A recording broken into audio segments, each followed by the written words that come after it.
I'd like to thank and acknowledge a number of people who are responsible for sponsoring this month's entire series.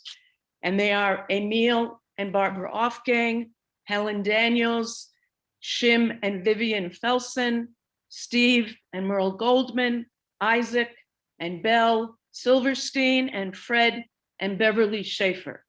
Thanking you very much. I'd also, as long as I'm thanking people, I'd like to thank internationally two women. One, my daughter, without whom I would not be able to sit here relaxed, who loves cleaning and organizing. And my dear sister, who is on this class, even though in 2 days she is hosting a rather large Seder. I am very appreciative of both. And we're missing here today a dear friend, and we wish Simone Stern a refuah shlema, a speedy recovery. Amen. Pesach is certainly in the air. It's been for a while. Today I took, because I do still have some cooking responsibilities, a big soup pot to be koshered outside 3 minutes from my home. And as I'm waiting there, as this young man is dipping different items into these big boiling bins, there's a family there with 3 children, and they're young, I'd say 11 to 3, and I'm watching them already in the spirit of Pesach, being curious as they watch every move, as he lifts, as he dips, and then he puts it in cold water. And isn't that one of the values of Pesach, creating events, activities that make our children curious? Well, I think Pesach is really about the children. Absolutely, absolutely. Yeah, but it's for us adults as well. The second sense that I had of Pesach being in the air, I had to make a visit to my GP on, I think it was Monday. And I'm sitting there, and his intern, resident doctor, needed him. So she knocked on the door, and he asked if I wouldn't mind. That was fine. And he went to her. She still needed some advice about the patient that was there. He then comes back, and a minute later, his student doctor comes into the room again, and they start talking about this patient without a name, because I did offer, should I leave? Mm-hmm. And they said, no, we're not saying the name. And I didn't see who went into that other office. And what are they talking about?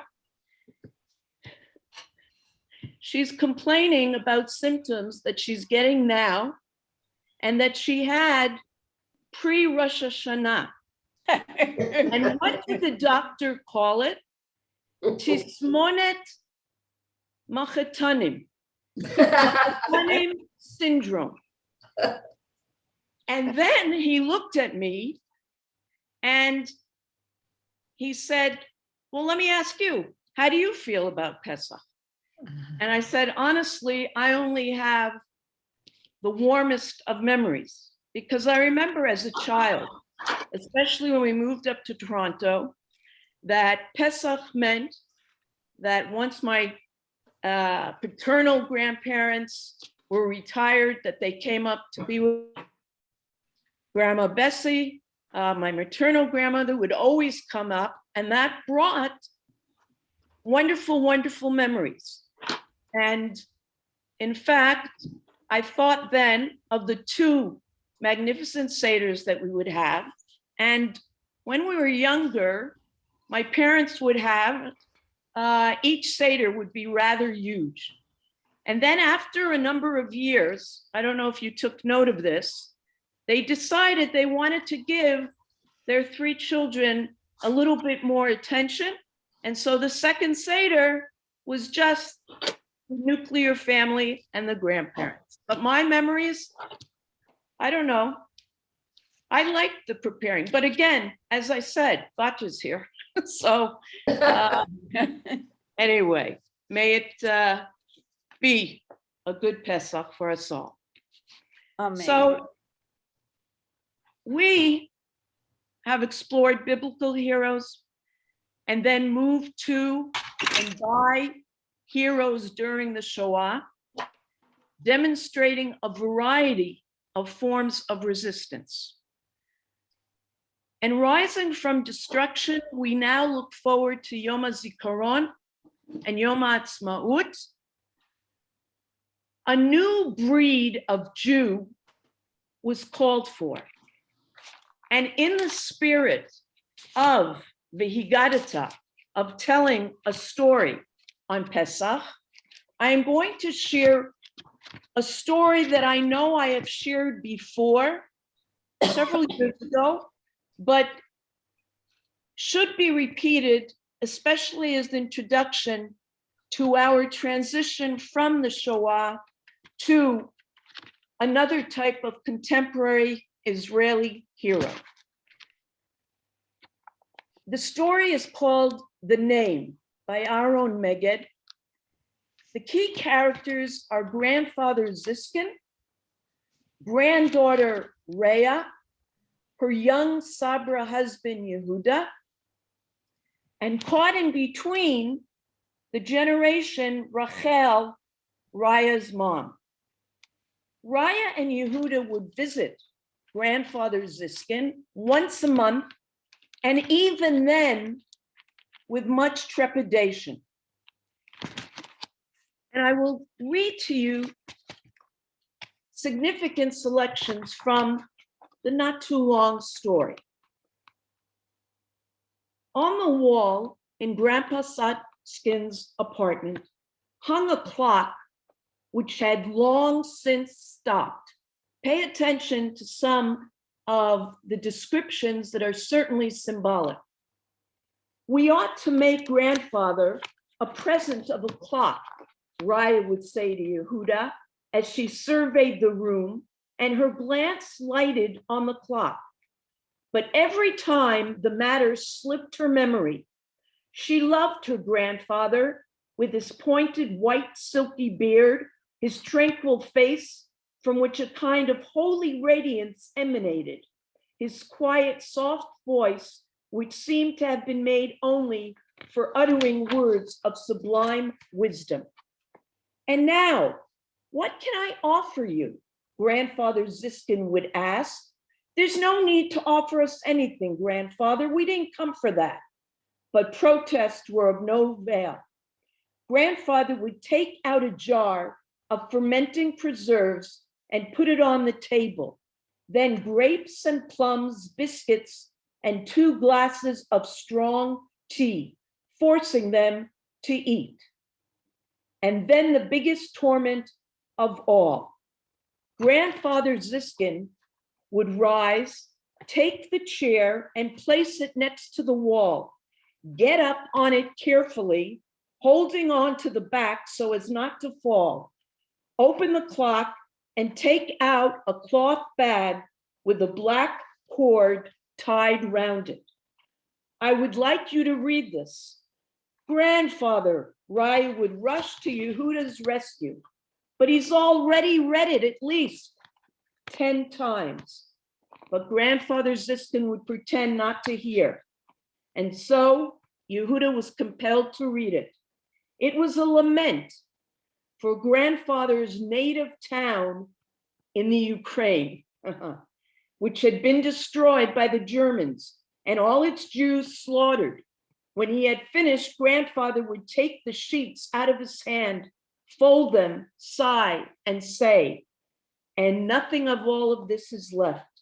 Dust and ashes, not even a tombstone. Then, out of the same cloth bag, which contained various letters and envelopes, he would draw a photograph of his grandson, Mendele, who had been 12 years old when he was killed. When Raya was 7 months pregnant, grandfather Ziskin had, in his absent-mindedness, not yet noticed it.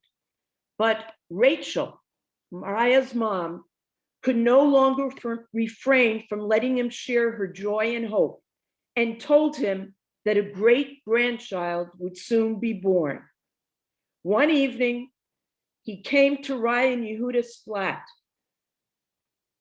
Just as on the day of Mendele's birthday, he wore new clothing. This was the first time he had visited them at home. Raya was so surprised and kissed him. Some days later, when Rachel came to their home and they told her about grandfather's amazing visit, she was not surprised. Ah, you don't know what he's been thinking about. He only has one wish, that you call your child Mendele. Wow.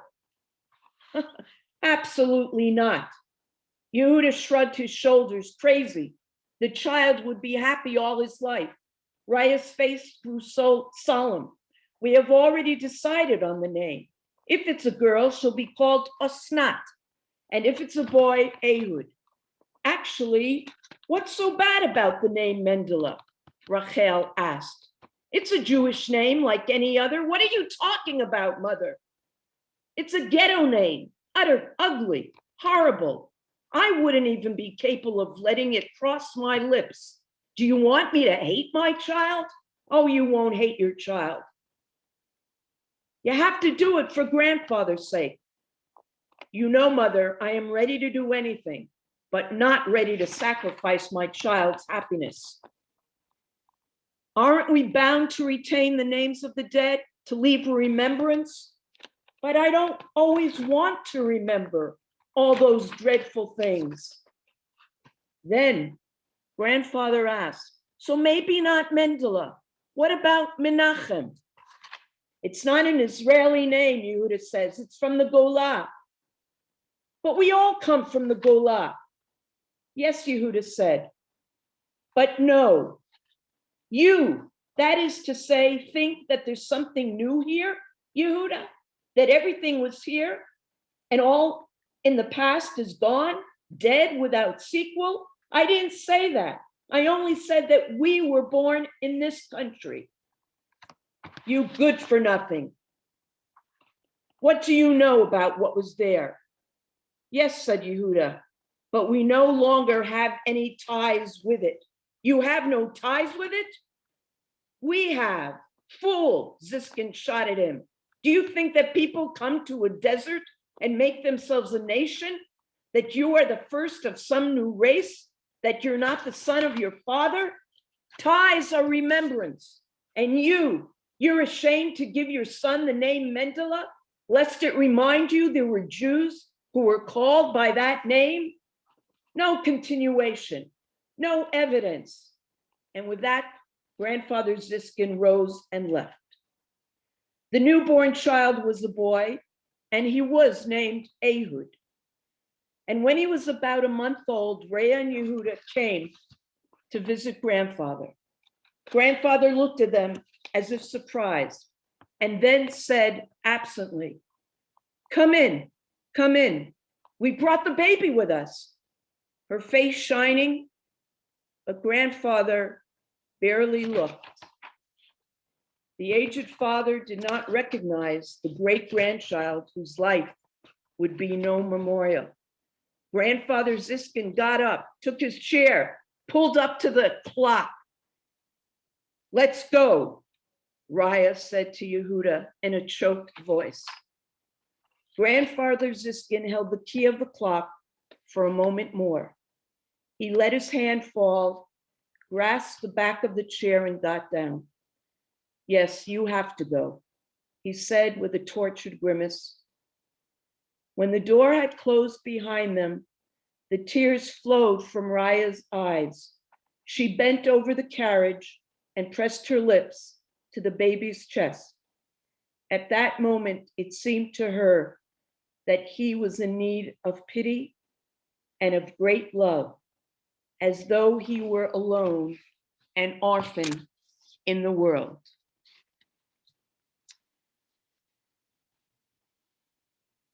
We've said before that it took a very long time till sabras were open to even putting study of the Shoah into the curriculum of schools. There was an embarrassment, disbelief that a sabra's parent, father, mother, grandfather, aunt, uncle could be so weak. In thinking of one particular contemporary Israeli hero, we recall King David. Allow me to share my screen.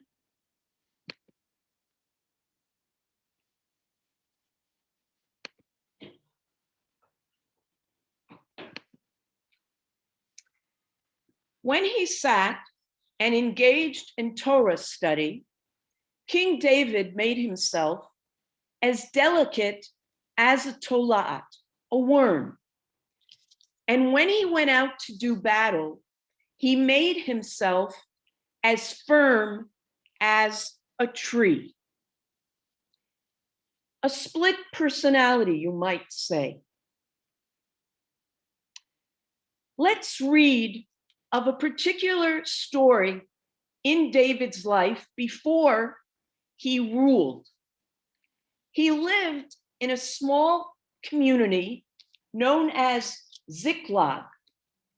He and a group of men went out of the town one day seeking to join up with an army that was going to battle.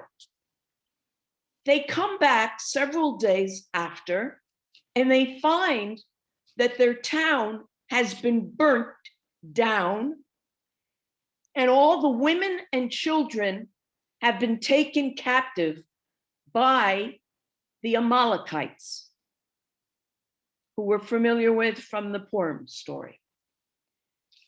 No life whatsoever. The men weep. And this is where our text begins. Please pay close attention to the duality of King David's personality in this episode. And David went, he and 600 men who were with him, and they came to the brook Besor, and those who were left behind stayed. 200 stayed because they were too weak and too upset. And David did not, the commentaries say, encourage them to come. And David pursued, he and 400 men, and there remained 200 men who refrained from crossing the brook Besor. And they found an Egyptian man in the field and brought him to David. And they gave him bread, and he ate, and they gave him water to drink. And not just that, to just sustain him. Who knows if he had been part of the Amalekites and was left behind? They also gave him a piece of cake of figs and 2 clusters of raisins. When he had eaten, his spirit returned to him, for he had eaten no bread nor drunk any water 3 days and 3 nights. And David said to him, "To whom do you belong? And from where are you?" And he said, "I am an Egyptian youth, a slave, an Amalekite man, and my master left me for 3 days ago today, and I feel sick. We made a raid upon the south of the Euphrates, and upon that which belongs to Judah, and upon the south of Caleb, and we burned Ziklag with fire." So this young Egyptian is revealing information. And David, instead of interrogating, remains calm with him. And David said to him, "Will you bring me down to this troop?" And he said, "Swear to me by God that you will not put me to death and that you will not deliver me into my master's hand, and I shall bring you down to this troop." So what we see here and what the commentators explain is that it's clear that David is treating him gently and he is more frightened of his Amalekite master. And he brought him down, and behold, they were scattered over the entire landscape, eating and drinking and dancing because of all the great spoil which they had taken from the land of the Philistines and from the land of Judah. And David smote them from evening until evening to their morrow, and no man of them escaped except 400 young men who rode on camels and fled. Another side of David, which doesn't necessarily dismiss the other side. And David rescued all that the Amalekites had taken, and David rescued his 2 wives. And there was nothing missing to them, neither small nor great, neither sons nor daughters, nor anything which they had taken to themselves. David recovered everything. And David took all the sheep and the cattle. They led before those cattle and said, "This is David's spoil." And David came to the 200 men who had refrained from going after David, and they had stationed them at the brook Besor, and they came out toward David and toward the people who were with him. And David approached the people and greeted them, the 200 that hadn't come. He wasn't resenting their lack of participation. Then every evil of the 400, an unscrupulous man of the men who had gone with David, spoke up and said, "Since they did not go with me, let us not give them of the spoil which we have rescued, but each man his wife and his children, and let them lead them away and depart." And David said, "Do not do so, my brethren, with that which the Lord has given us." And he guarded us and delivered the troop which came upon us into our hand. So not only is he gentle, he remains aware of God's assistance.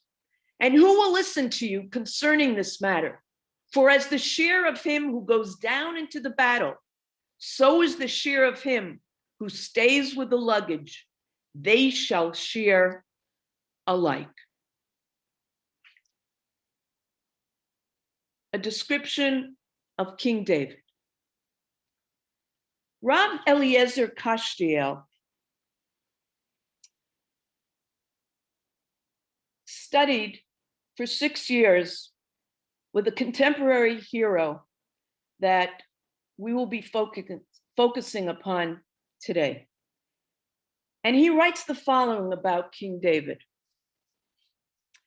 The Tola'at, how King David was described in the initial verse I brought you, is a creature without a shell, without a thick skin, and therefore it symbolizes the quality of delicacy, of refinement, whose opposite qualities are toughness and inflexibility.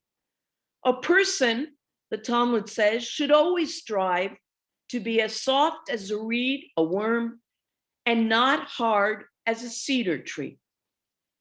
Why then, Kashtiel asks, is hardness also one of the qualities comprising the soul of man?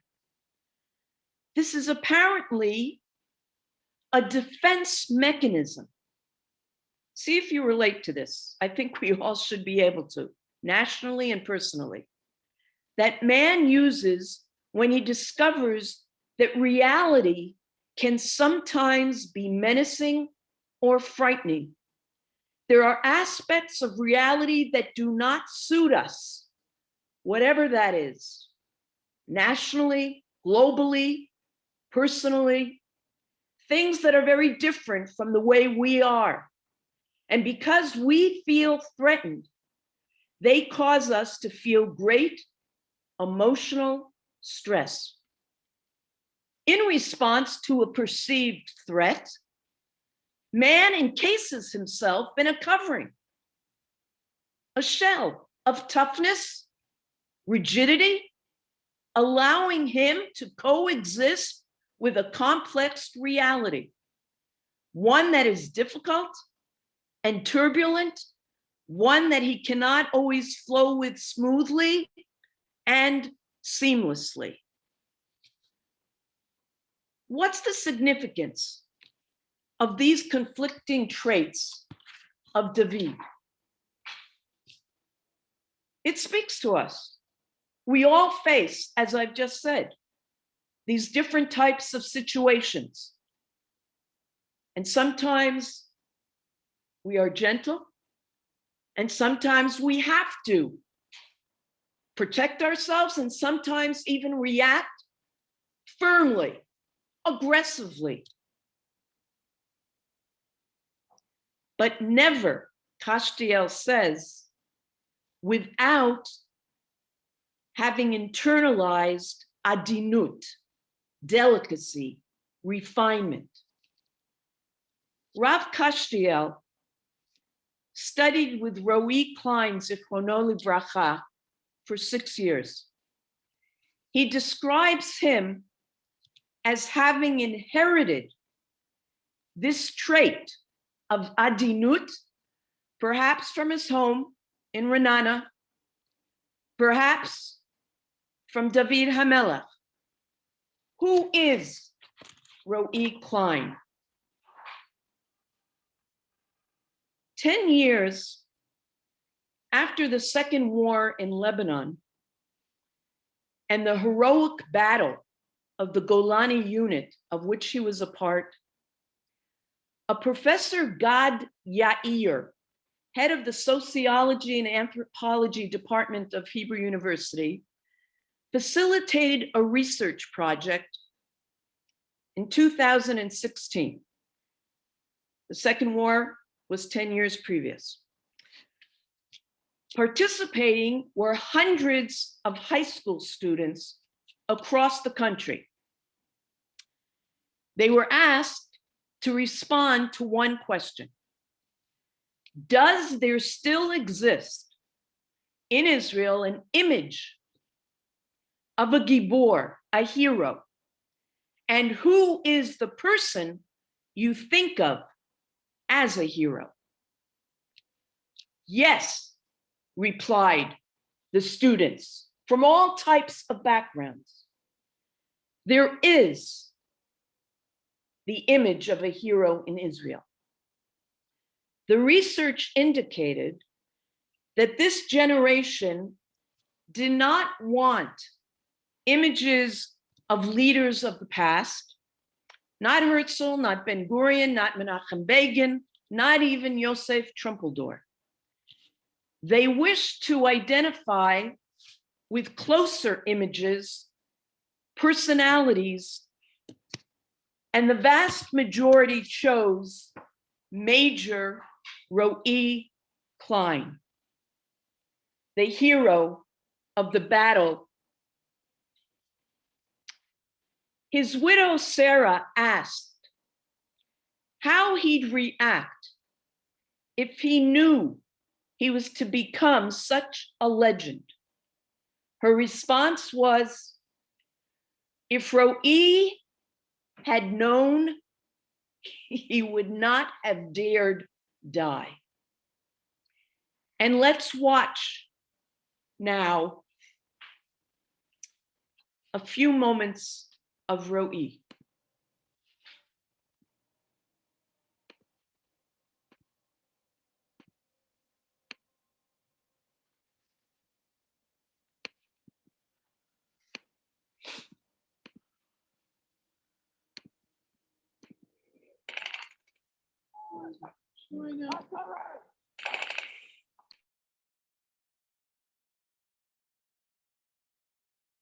מדווח לי בקשר שהוא נתקל מאחור. מרחביה למעשה יוצא יחד עם אחות שלו באיגוף לכיוון נקודת המחבלים. שם הוא נתקל בחומה ולמעשה הוא נפגע. קליין לוקח כוח נוסף ויוצא לכיוון מרחביה כדי לחלץ אותו. כשקליין נכנס פנימה הוא מזהה את מרחביה פצוע. 2 או 3 לוחמים שנמצאים לידו פותחים אלונקה ושמים את עמיחי על האלונקה. תוך כדי שהם מרימים את האלונקה נזרק רימון לכיוון הכוח. רועי מזהה את הרימון הזה, קופץ עליו.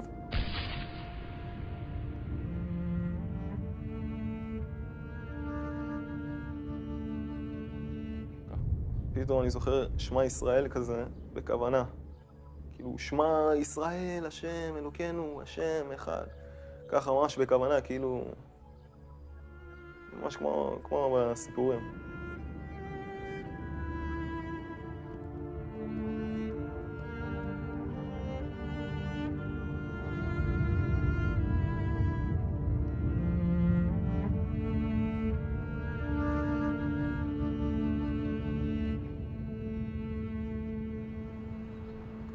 כשהיה חוזר לצבא, אז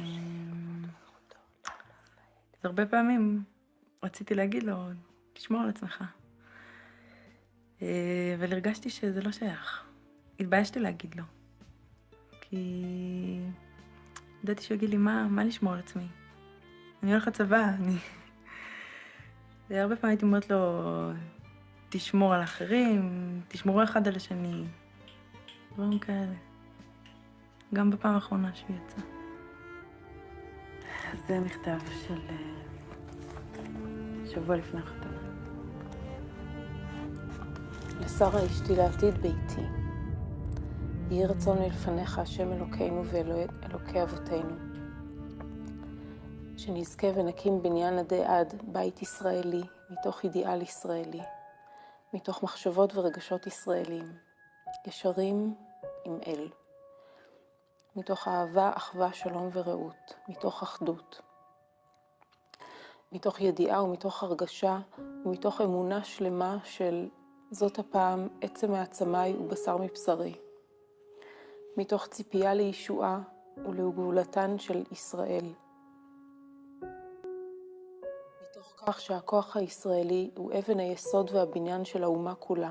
מתוך אחריות בדור זה של עקבי משיח לכל צעד, לכל התקדמות, לכל התגברות בבניין הבית. מתוך טהרה וצניעות, מתוך ענווה והתבטלות כלפי האידיאל הישראלי. אוהב ללא גבול, רועי.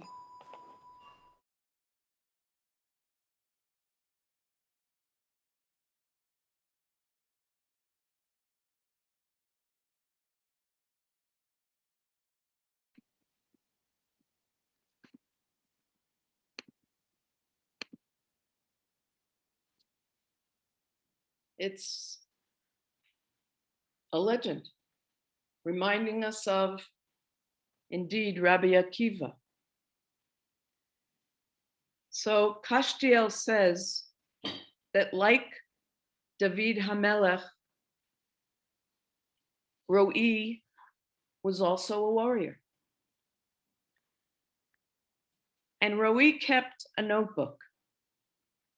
And at one point, he writes down this paragraph. A person shall not go out into the public domain on Shabbat, either with a sword or with a bow or a shield or a cudgel or a spear. If he goes out with any of these, he is required to bring a sin offering. But Rabbi Eliezer says these are his ornaments. So there's a difference of opinion. Most of the rabbis said it's Shabbat. Now, of course, if there was a security issue, it would have been permitted. But if it's just for the sake of carrying it, no. So why did Rabbi Eliezer permit?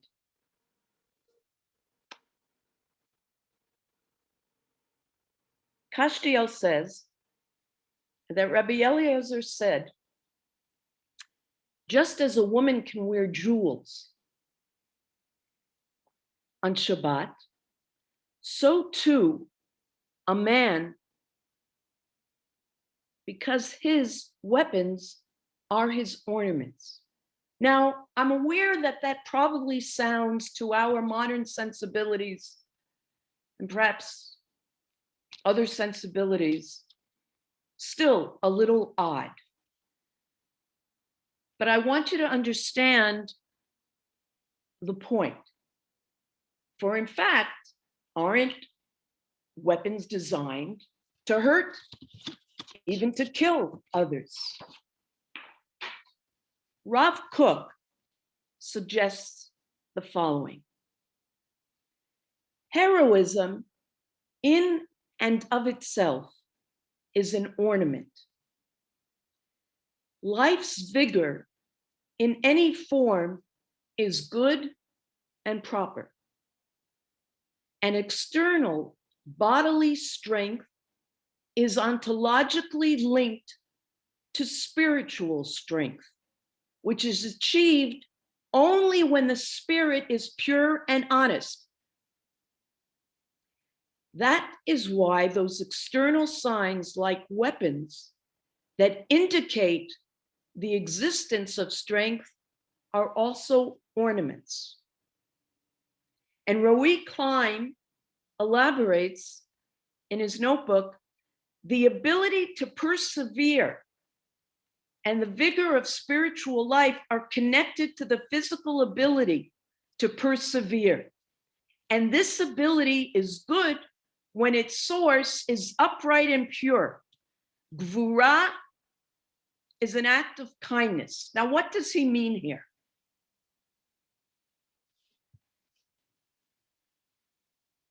Perhaps it's that feeling protected by the weapon.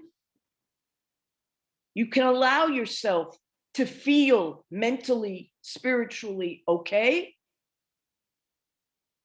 He is also saying that it is only okay to hold a weapon if you're holding it for pure reasons, pure. That you don't have evil intentions, because evil is different from protective.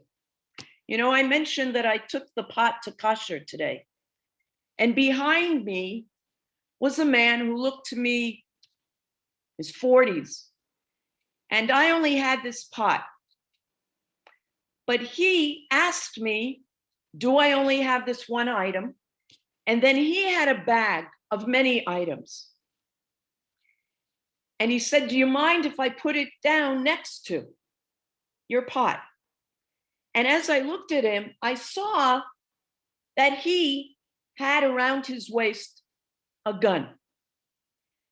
And at first I was going to joke and say, how am I going to say no to somebody who has a gun with him? But you know what?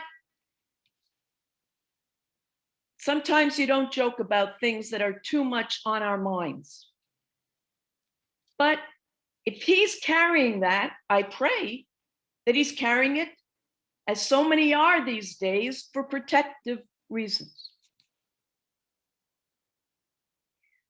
We have to know that we can be strong, as Roe, who was able to think so clearly. First, he sees that grenade, jumps on it, and then with his last breath, after he says Shema Yisrael, he also goes on to say, here, take my walkie-talkie or whatever it was, and go save, I think his name was Merchavia. That's what Gvura is. Being willing to protect, not think of yourself, though there are times we must, and still have his mind on helping the other wounded.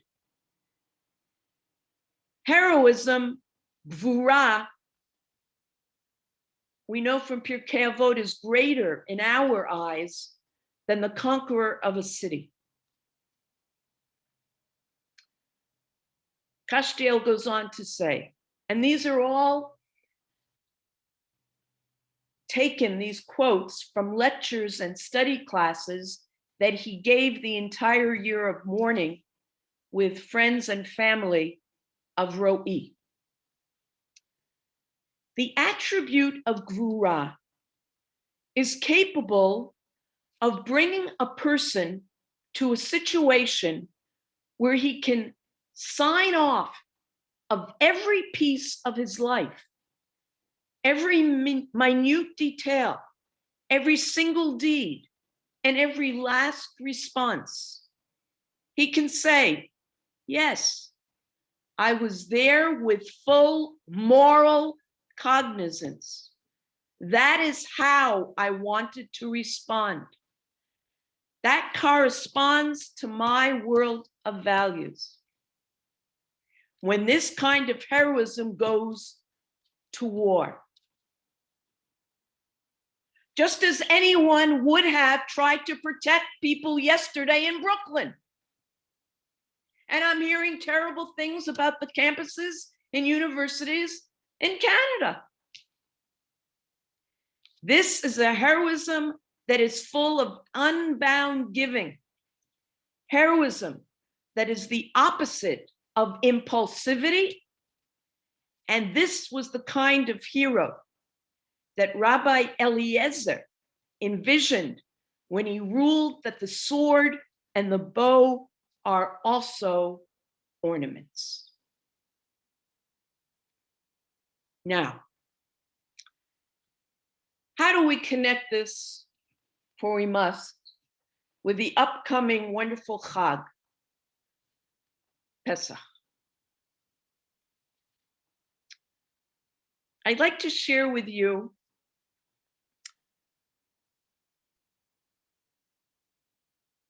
a writing from 1944, Beryl Nelson, who was one of the founders of Zionism and the editor of the Devar daily newspaper. And he wrote the following. In every generation, a person is obligated, b'chol dor v'dor, to see her or himself as if she or he has personally come out of Egypt. You don't have a higher historical consciousness, nor a bigger merging of the individual and the collective in the expanses of the world and in the depths of the generations than the one present in this ancient pedagogic line. I don't know of another literary creation of abhorrence of slavery and love for freedom as the story of slavery and exodus of Egypt. And I don't know of any ancient memory that is completely directed to the future, that is the symbol of our present and future as remembering the exodus of Egypt. What a creation of freedom, deeply engraved inside the heart of the people, that it was able to create a feeling of pride as this in every spring and transmit it to every generation.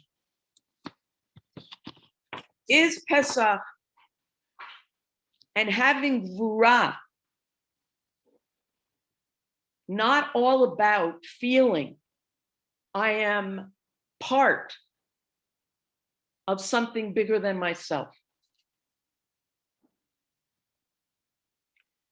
I, as an individual, have so many communities.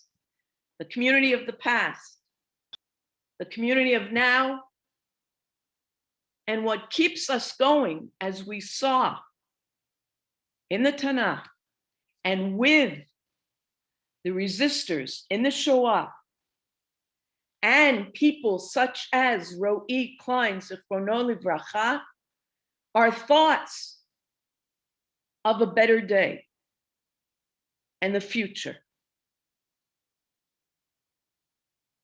Nobody can live in a vacuum.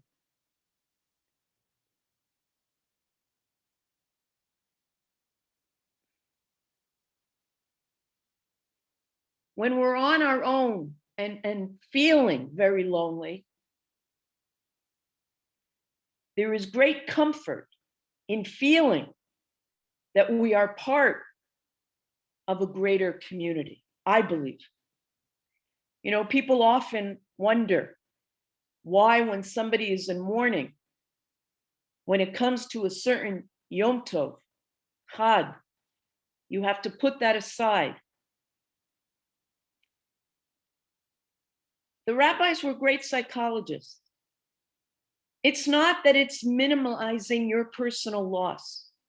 It's giving you the comfort of knowing that we're all part of something bigger. A way to look at it, I would suggest. There's a text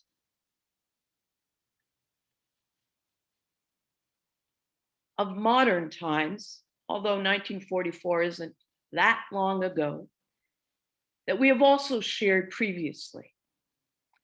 Kol Adam Tzorich Mitzrayim by Amnon Ribak. We'll go to the English. And again, as I urged us to consider earlier, that we have to face realities, personal realities, national realities, global realities, so that Egypt isn't just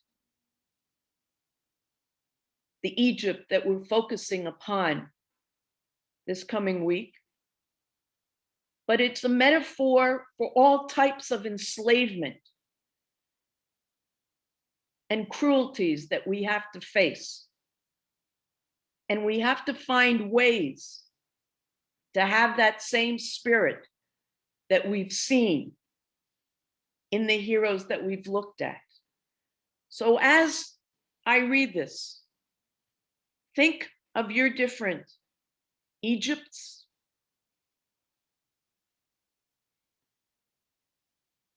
Every person needs to have a certain Egypt.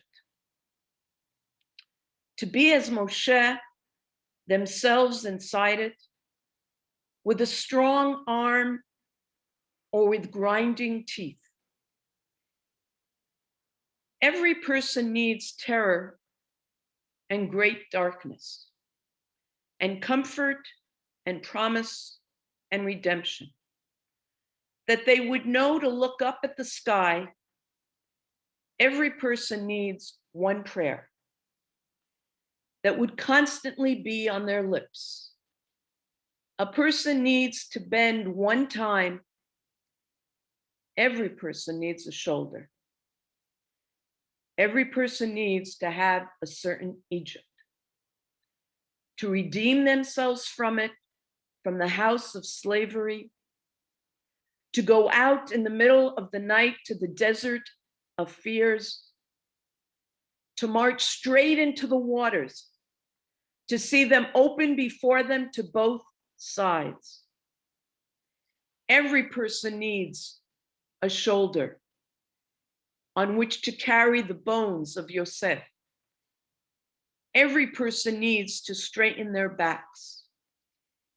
Every person needs to have a certain Egypt and a Jerusalem and one long journey that they will forever remember.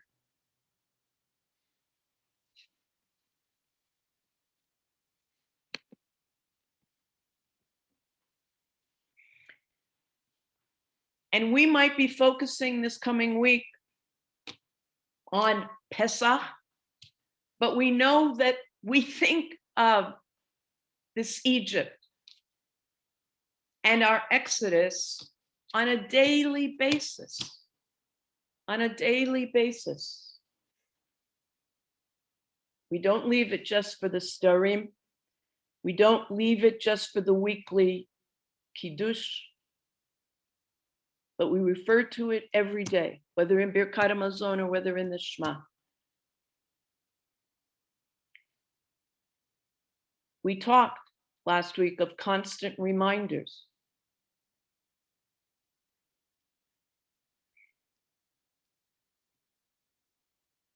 May we be inspired by people such as Roe Klein and people that we personally know that are exhibiting attributes of fighting different Egypts. I'm not quite sure what to add.